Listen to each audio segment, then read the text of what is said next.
Hello mga pamangkin and welcome to my YouTube channel. Before anything else, don't forget to subscribe and hit that notification bell para lagi kayong updated. Ngayon, pag-uusapan natin kung bakit nga ba nanlalamig ang mga relasyon. 'Di ba? Hindi naman winter, hindi naman taglamig, pero laging malamig ang inyong relasyon. Ano nga ba ang dahilan at bakit nga ba nanlalamig ang mga relasyon na yan? So here are the 5 reasons kung bakit nanlalamig ang isang relasyon. So, makinig ng mabuti.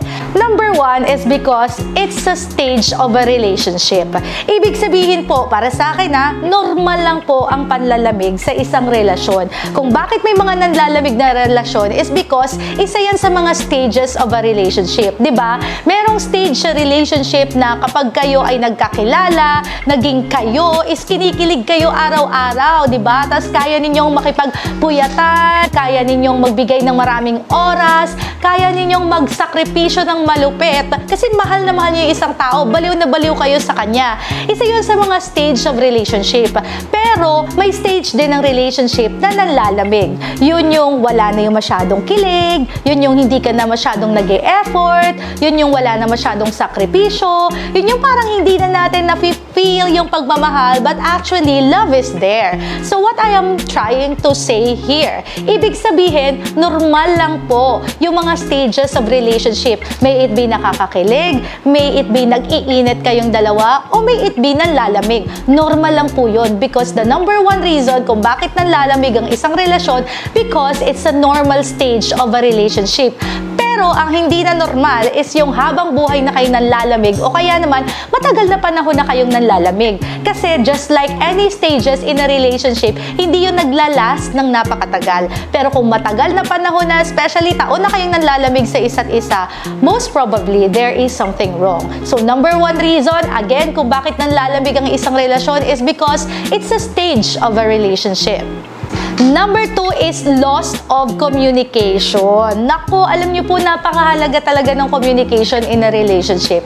Parang ang hirap mag-last, ang hirap mag-init, ang hirap maging masaya sa isang relationship, ang hirap pagtibayin kung walang communication sa isa't isa. Kaya nanlalamig ang isang relasyon kasi we don't often communicate our feelings. Madalas, kinikim-kim na lang natin yung mga thoughts natin. Kinikim-kim na lang natin yung mga nararamdaman natin. Hindi na natin sinishare sa partner natin, o ang mas malala pa, sinishare na natin sa ibang tao na nagiging cause kung bakit nasisira at nagkakaroon ng hurt sa inyong relationship. Kaya nga, ang communication po is very important. Talagang kapag wala kayong komunikasyon sa isa't isa, malamang sa malamang, manlalamig talaga ang inyong relasyon. Yun bang pagising nyo sa umaga, puro na lang kayo mga gawain sa bahay, o kaya naman puro trabaho, pag uwi ninyo, puro pa rin trabaho, magkasama nga kayo pero puro naman kayo cellphone, o kaya naman wala na talaga kayong quality time and communication sa isa't isa. Kaya nga, ang communication is very important. LDR man kayo o magkasama man kayo, parehong importante ang communication. Dahil without proper and quality communication, talagang manlalamig ang isang relasyon. Number 3 is loss of motivation. Yes, motivation. Alam niyo ba na lahat ng tao sa mundo ay nangangailangan ni appreciate, na i-affirm, na i-motivate. At sa isang relasyon, kapag hindi na namomotivate ang isang tao, malamang sa malamang talaga, manlalamig na yan sa inyo. Therefore, manlalamig na ang isang relasyon. Kaya nga, importante na ina-appreciate din natin ang isa't isa. No matter how big or small yung mga victories, o kaya naman kahit na lagi-lagi nang ginagawa yun ng isang tao sa atin, lagi dapat nating ina-affirm. At kapag may problema o wala mang problema, lagi nating minomotivate ang isa't isa.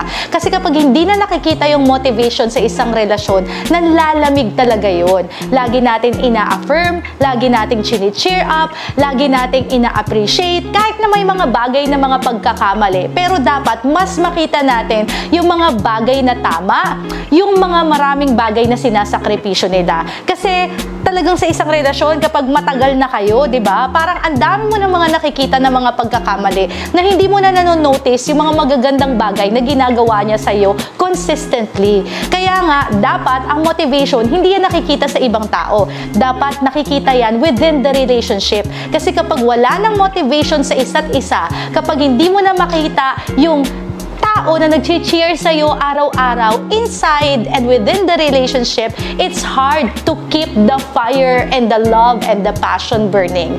That's why it's very important mo na pansinin natin yung mga tama, kahit na maliliit lang, yung mga victories, yung mga success, o yung mga bagay na parang hindi na lang natin naiintindi minsan dahil laging ginagawa sa atin ng tayo. Appreciate naman natin. Appreciate natin na nagugas siya ng plato. I-appreciate natin na pumapasok siya araw-araw. I-appreciate natin na nagiging mabuting ama siya, nagiging mabuting ina, o kaya naman nagiging mabuting jowa sa'yo. I-appreciate mo na ina-update ka niya. I-motivate mo siya para mabuhay. Motivation should be inside and within the relationship for it to be better and for it to be stronger at para hindi masira at para hindi manlamig.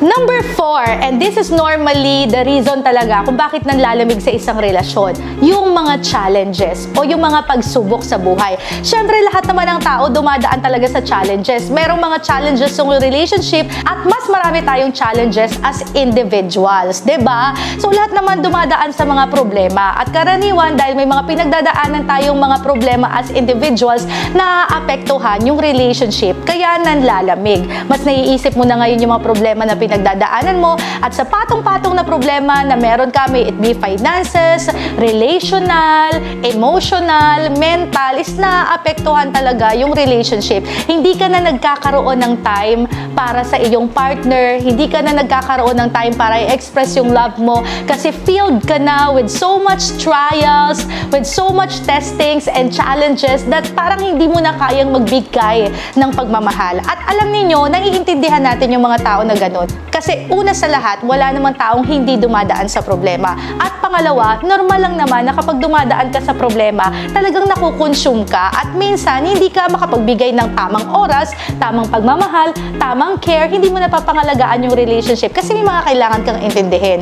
Pero hindi rin tama na sa lahat ng panahon, isahayaan natin yung mga challenges na iyon na mag-cause ng hindi maganda sa ating relationship. It's very important na pangalagaan natin ang ating mental health, pangalagaan natin ang ating emotional health, despite of all the challenges. Kasi kung marami ka na problema, tapos magiging problema pa yung relationship mo dahil napabayaan mo sa dami ng mga problema, edi doble-doble at patong-patong na ang mga magiging problema mo. So, kung may pinagdadaanan man tayo individually, as much as we can, ihiwalay po natin yun sa pinagdadaanan ng ating relationship para hindi maapektuhan ng relationship nyo sa isa't isa at hindi ma-break, hindi mawala yung tiwala at hindi ma-feel ng so much issue. I-save natin yung ating relationship kapag halimbawa marami tayong mga pagsubok na pinagdadaanan sa buhay.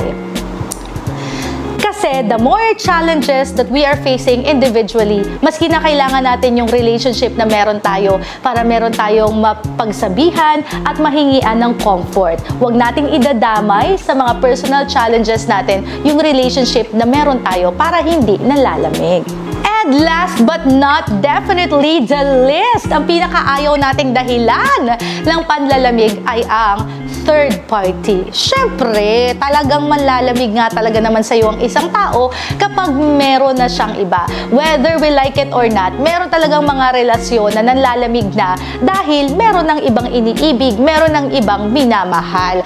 At isa yun talaga sa mga rason kung bakit nanlalamig. Kasi nga naman, tayong mga tao, isa lang ang puso natin, isa lang ang katawan natin. Pwede nating sabihin, mahal natin siya, mahal natin siya, mahal natin siya, pero hindi yun pare-parehas. Kapag halimbawang nawawala na yung focus sa iyo, ibig sabihin, nagkakaroon na ng focus sa ibang tao. At yung third party ay napaka-crucial at napakatinding dahilan ng panlalamig ng isang relasyon. Dahil nagpapainit na nga sa iba, nagkakaroon na ng time sa iba, kaya hindi na nagki-care at hindi na pinag-iigihan yung relationship na meron kayo. Parang katulad lang yan ng yelo, 'di ba? Ang yelo, kapag inilagay mo sa ref at hinayaan mo lang, hindi mo pinansin, is laging manlalamig, titigas, hanggang sa ang hirap-hirap na nitong mamold. Ganon din sa isang relationship. Pag pinabayaan lang natin yan, dahil busy tayo sa ibang tao, busy sa third party, talagang manlalamig yan hanggang sa tumigas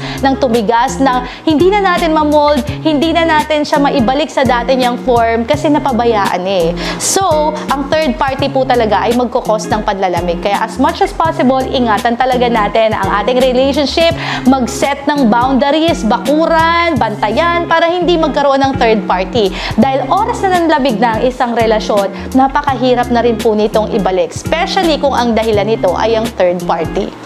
So, yan ang 5 rason kung bakit nanlalamig ang isang relasyon. Pero marami pang ibang mga rason, and I hope that I can discuss it soon sa iba ko pang mga videos. Thank you so much everybody for listening to me. Again, don't forget to subscribe para mas marami pa tayong mga videos na maihatid sa inyo. Maraming salamat. Babush!